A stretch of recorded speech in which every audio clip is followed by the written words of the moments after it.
lion acted, throwing himself to the left. He felt rather than heard the hiss of claws cutting the air where he had been an instant before. Silent, deadly, an attack worthy of the self-proclaimed Night Haunter. He rolled, swinging his sword across to block the next blow, the blade ringing against Curze's swipe. The lion twisted, using it as a sword breaker to trap the crackling fist. The move exposed the lion's left side. Curze saw the opening and struck quick as a viper, driving the dagger claws of his right hand into the gap between the lion's left pauldron and the gorget, protecting his neck. The pain flared up through his shoulder, but the lion had been expecting it and was moving even as the signals were buzzing along his nerves. He grabbed Curze's wrist in his fist, the two of them locked together. Curze's nightmarish face was just a meter away, gaunt, more than that. Almost skeletal now, his flesh wasted to white skin and muscle, not an ounce of fat between the surface and the bone. His eyes were black, glinting in the golden light of radiated snow. Thin lips were drawn back in a mad grin, exposing dirty pointed teeth and withered gums. A tongue like a lizard's flickered over the yellowing fangs. "You have lost the only weapon that would have killed me," the lion growled. "And which one is that?" Curze replied. His voice was as tainted by madness as his expression. Quick as lightning, the lightning haunter seemed to buckle, legs collapsing unnaturally as he fell away from the lion's grasp and twisted. He flourished his freed claw. "This one?" The claw speared towards the lion's face, two fingers forming points, aiming for the eyes, intended to blind, not kill. The Dark Angel's Primarch swayed out of the attack, his open hand whipping his bolter from his belt as he did so, like a pistol in his grip. Surprised, the lion spat. He fired point blank, the stream of bolts exploding across the Night Haunter's chest and face. Black flecks of paint and ragged skin tatters flew away from the detonations. With a screech, Curze threw himself backwards, back arching and twisting as he wheeled away from the next salvo of bolts, his claws striking out as he cut the projectiles from the air. And then he was gone, swallowed by the darkness. "In midnight clad," the lion said, reloading his bolter. He turned slowly, ears seeking the slightest sounds, eyes and other senses seeking to penetrate the swirling storm and the shadowed stone trees. Predictable, so predictable. You have become a caricature, Curze. Once you were the terrible hand of justice, the Dark Avenger, the Night Haunter. Now you are just a clown, seeking justification for your pointless existence. A chuckle emanated from the darkness, followed by a whisper. "We were born with the darkness in us. We cannot help that fact, that we are murderers, no more than the poet can help the inspiration to sing. We were born with the dark gods standing as our sponsors beside the beds where we were ushered into the world, and they have been with us since. I've heard such claims before. I heard the promises and threats from the lips of the Nephilah. My dreams were of storms and darkness too. I renounce your weakness. I've killed, but I'm no murderer." "Really?" The lion took a few paces towards the voice, stepping slowly, with pistol held at the ready, blade to one side to parry.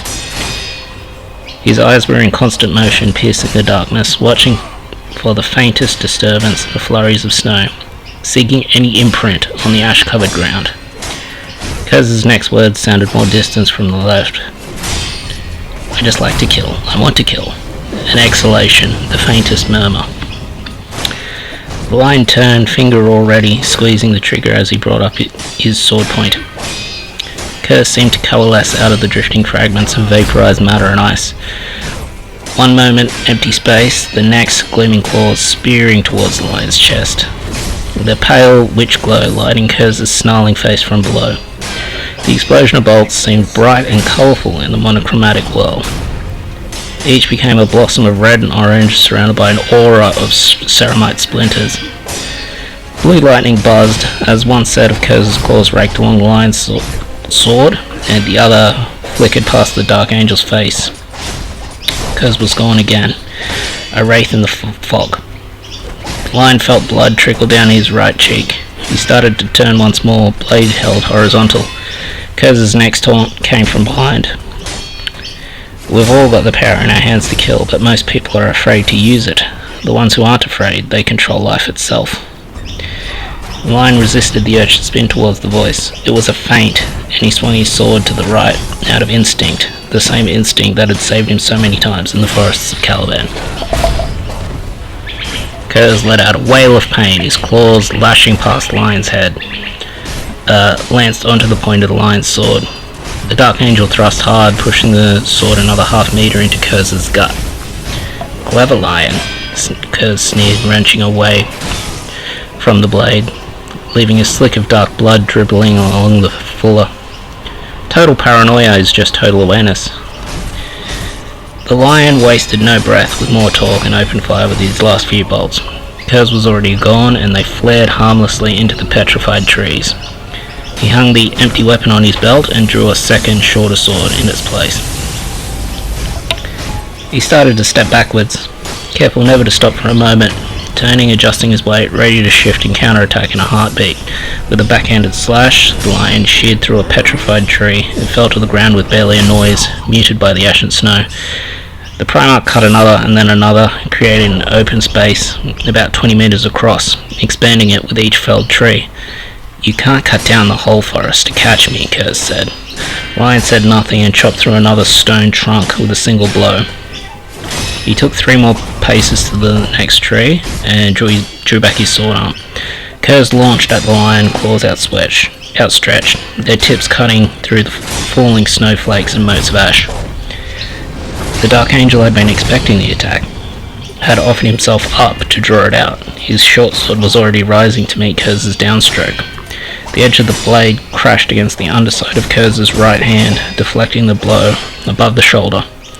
The lion smashed his right hand into the Night Haunter's chin, pale skin scraping off across the knuckles as the blow sent his foe reeling. This time there was no hesitation, no circumspect moment worrying about a counterattack. The lion threw himself after Curze before he could vanish, slashing and stabbing at his foe as he turned to retreat. He caught a glancing blow across Curze's calf, the tip of the lion's sword shearing through the midnight blue armor. Almost tripping, Curze rolled to his left, but the lion was already upon him, switching his grip to the short sword to drive it down into the Night Haunter's left side. Curze hissed and lashed his claws blindly backwards, raking furrows across the lion's outstretched arm. Curze was already on his feet in the moment it took the lion to recover, and 3 strides later had managed to lose himself in the storm once more. This time he could not disappear completely.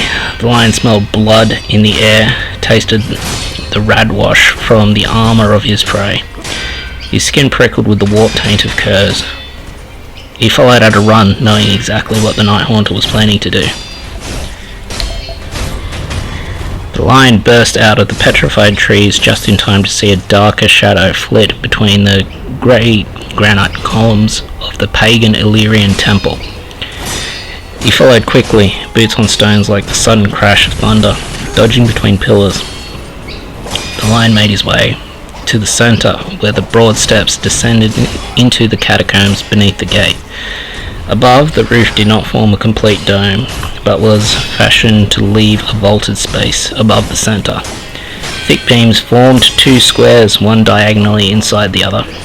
The Dreadwing had mapped it well, cataloguing every hall and antechamber, passageway and arch, stairway and cupboard. The lion had memorized the layout from their reports. He had to expect that Curze had scouted every possible attack site and knew the locale in the same detail. The subterranean reaches of the temple was spread over 3 levels, but the lion made his way to the deepest, judging that Curze's sense of theatrics would lead him to the mausoleum, where ancient priests had been interred in stone coffins. A duel among the dead heathens. The tomb chamber was an octagonal shape, 30 meters across and 5 high, big enough for 2 Primarchs to move without difficulty. The center of the chamber was a disc of black stone, etched through with a silver star. A faint light emanated from the slab. enough to show up the marble sarcophagi at each point of the star. Each was topped with a giant representing the interred priests, clasping to their chests various scepters, swords, and orbs of office.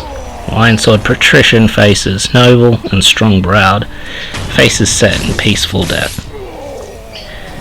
The sides of the tomb were carved with intertwining, nightmarish figures, skeletal deaths, fanged monstrosities, bat-winged devils.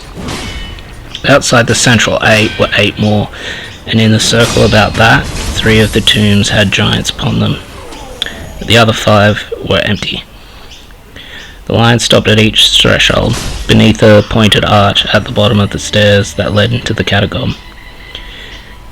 Curze crouched atop one of the vacant sarcophagi opposite. Blue sparks flew, and the air split with a piercing screech as he drew a clawed finger along the rough stone. "Can you hear their confessions, brother?" the Night Haunter said quietly. He scratched the tomb again, lips pursed with pleasure. "They lived for the dark powers long before our righteous brothers ever set foot in Macrag's civitas. Think, Lion of Caliban, what might have been had Rebute woken from the slumber in the highlands of Illyrium rather than the fortresses around Hera's fall. It might have been his hand and not an assassin's that cut down noble Conor.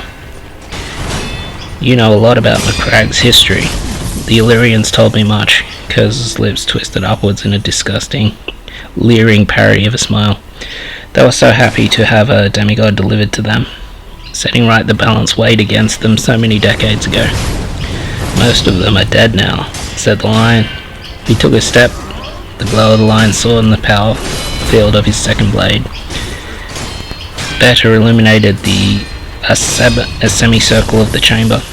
He saw that every brick in the ceiling, walls and floors was inscribed with the same angular device. Curze noticed his gaze. "It's an old Illyrian word. Anorth." Curze shifted, slithering down to the floor, still hunched. "What does it mean?" The lion did not care, but the question occupied Curze as the Dark Angel took another step forward. "Many things. The end, the beginning, the heights and the depths. The warp." Curze shrugged. "Disorder, anarchy, the unmaking of things, and return to the womb. A complex concept for a nation of clueless barbarians, would you not agree? And because you used them as a shield, they are all dead. I have erased what was left of their culture. You tainted it. How does that make you feel?" Curze ran along a narrow tongue over his fangs, head cocked to one side. "Mothers and fathers dead. Orphans made and offspring slain. All for me. What do you care?"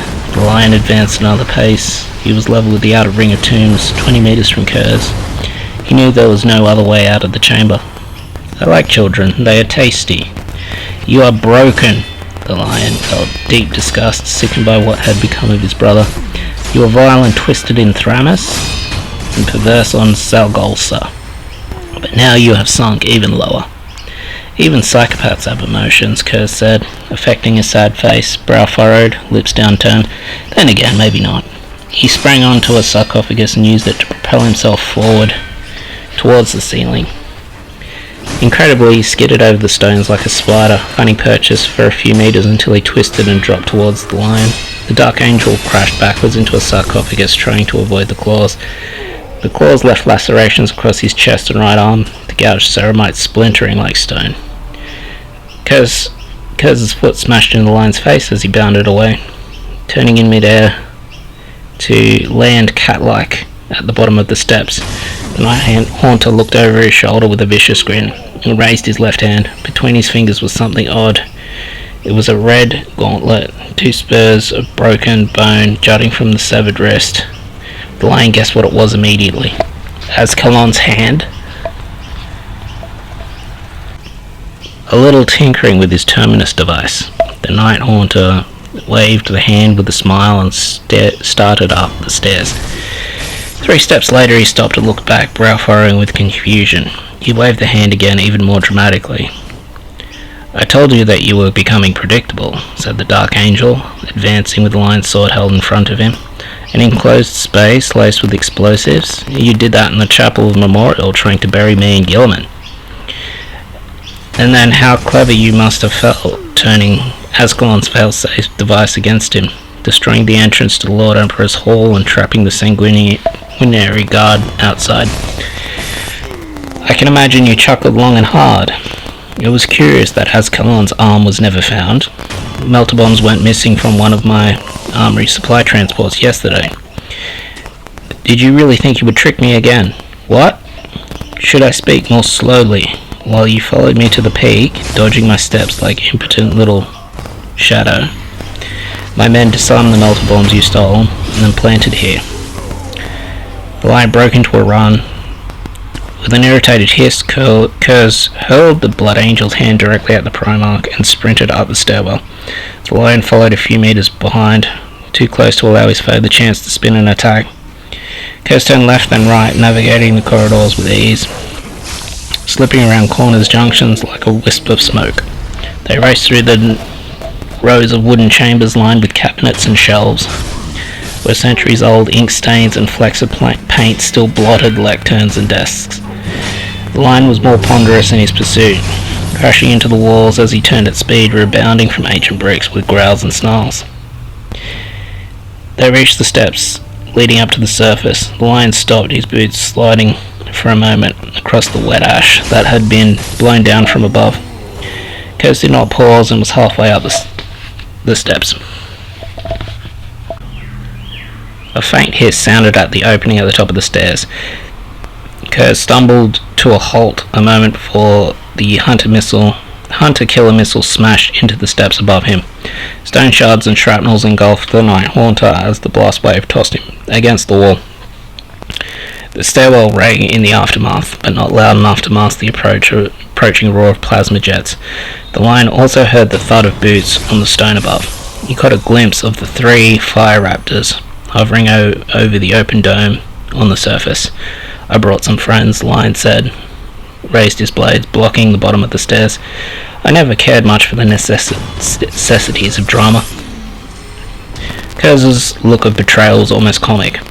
His shock quickly turned to anger. The lion had never seen the like. The brother's face becoming a mask of pure rage.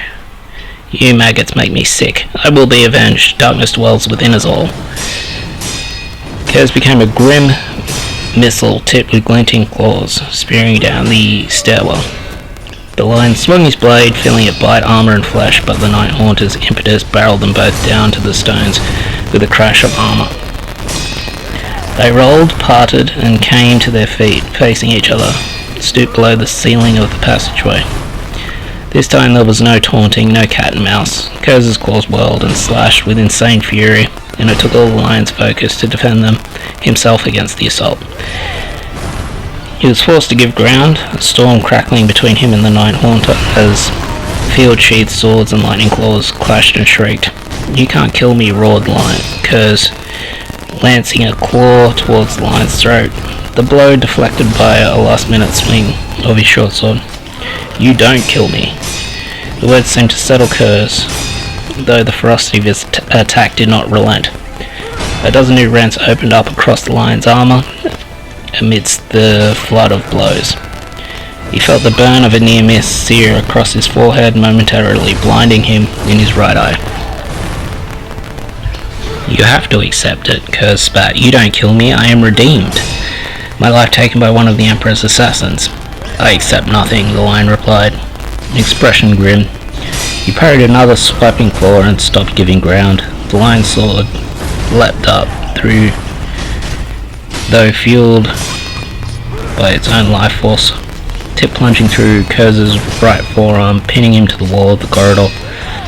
With a sickening rip of flesh and cracking armor, the Night Haunter tore his arm free, leaving near desiccated skin and oily blood stuck to the bricks. The tip of the claws cut the lion's throat, just a scratch, really, but enough to send him reeling back a few more steps. Curze launched a fresh offensive, gloating, eyes wide and lips curled with glee.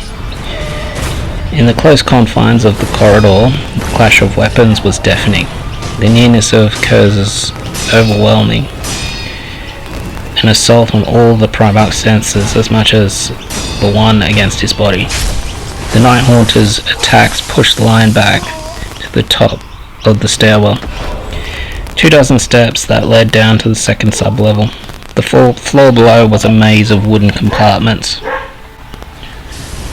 An old scriptorium for text long forbidden in the rest of Macragge, surrounded by a few closed cells and smaller dormers, likely storefronts and personal chambers, where the priests would prepare for the ceremonies that took place on the surface.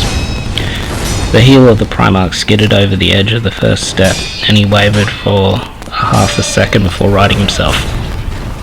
He dared not look back, but risked all with a strike towards Curze's head. The short sword in his left hand glanced aside by a claw millimeters from its target. It was enough of a distraction to restore the balance of the fight. The lion took a long stride, flinging himself into Curze, arms wrapping around the Night Haunter. Chest to chest, he heaved, twisting as he lifted, legs straightening to throw the two of them towards the steps. He landed on top of Curze. The exhalation from the other Primarch stank like the grave air of the open coffins below. The ferrocrete of the steps crumbled, and they fell again. This time the lion taking the brunt of the fall. Another rolling bounce. Curze snarling centimeters from the lion's face, trying to bite him with piranha-like fangs.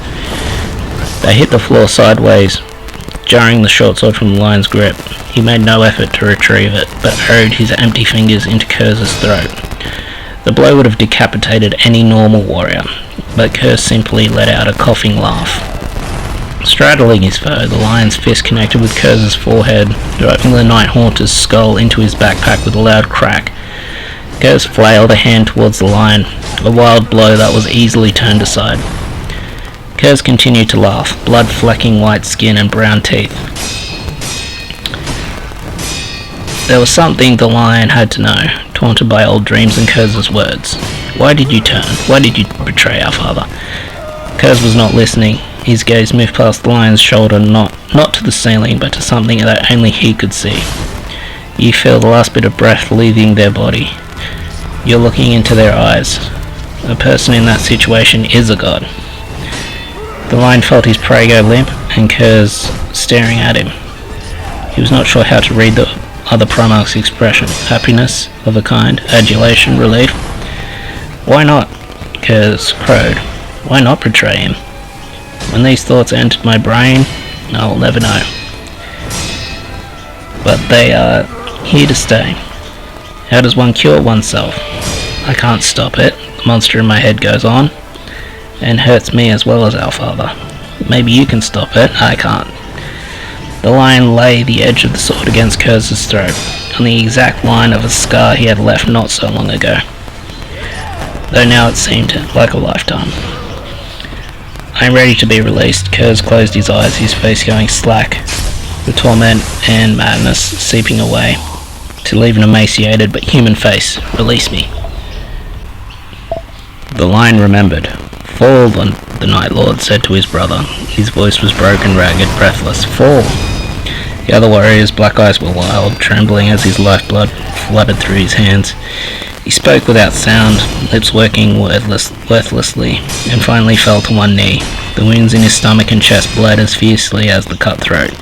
His body systematically shredded and turned by the kingly blade seemed to be held together by desperate hate alone. The Night Lord wasn't a soul given to smiling, nor was he petty enough to mock a fallen foe. He lifted his blade in a salute, crosspiece resting against his crowned head, honouring his slain enemy. I told you, the lion said to his dying brother, I would be the end of you, Curze. He stood up and sheathed the lion's sword. You were right, I'm not going to kill you. I never intended to kill you. That is why I won. Curze's eyes snapped open, filled with hatred again. The lion seized him in both hands, dragging him up, and then drove him down, smashing the Night Haunter hard into the hard floor. Again, and twice more. The lion beat Curze against the unyielding stone. Curze twisted like a hooked fish, one moment in the lion's grip, the next arching away, turning in midair. The lion lunged after him, snaring an angle. He turned on his heel, swinging Curze by the leg, crashing him against the wall. The lion spun back and released his hold, hurling the Night Haunter through a half a dozen scriptor stalls. Ancient wood turned into clouds of dust and splinters. Curze got to all fours, but not quick enough to avoid the lion's wrath. An armoured boot hit the Night Haunter in the midriff and lifted him into the air. A second kick connected with his jaw, sending the Night Lord back onto his back. The Lord of Caliban reached down and dragged Curze like a ragdoll. Threw him again, turning another 10 stalls into kindling. Looming out of the splinter fog, the lion smashed a knee into Curze's face as he tried to rise. The Night Haunter's left arm hung limply as the Dark Angel picked him up again. With a grunt, he tore the power plant from Curze's armor, tossing the backpack aside with a hiss of broken coolant links and a shower of sparks. Throat in one hand, leg in the other, the lion hoisted Curze above his head. The Knight of Caliban dropped to one knee, bringing the foe down across his shoulders. Armor split like bamboo and bones cracked, eliciting a shriek from the Night Haunter. With a contemptuous glare, the lion tossed Curze to the ground. He flopped to his broken back. "Why?" groaned Curze. "I am no murderer," the lion replied. "You will be executed, but not for my vengeance, for justice. I will not make you a martyr nor vindicate your twisted ideals." Curze's clawed fingers scrabbled at the stone for a few seconds, but there was no movement below the waist. The lion stamped on a hand, buckling the gauntlet and shattering the blades. He did the same to the other, leaving the Night Haunter a paralyzed, clawless heap. Curze started to laugh, a rasping chuckle that shook his chest. He looked straight at the lion, into his eyes, into his soul, and the laugh grew louder. "Before all is done, it is not only my back that will be broken." The black eyes were like pits, swallowing the lion, tiny reflections of his wild appearance reflected in each. "I will not beg for my life, but you will. Of all your brothers, for me you will sacrifice your honor." The lion dragged his gaze away, noticing something at Curze's waist. It was a sword hanging with the blade naked, the design obviously of Calibanite origin. He leaned down and tore the weapon from the belt. "What is this?" he demanded, holding the weapon in front of Curze's battered face. "Where did you get it? One of your warriors was very careless, brother." Curze let his head droop, lank hair spilling down on the dark stone. "He left it in my back." The sound of armored footfalls echoed across the corridor above. Lion straightened and turned to see Redloss and his companions arrive at the top of the stair. "Hold!" snapped the Primarch. His body is broken, but his spite remains keen. "Bring chains. Heavy chains."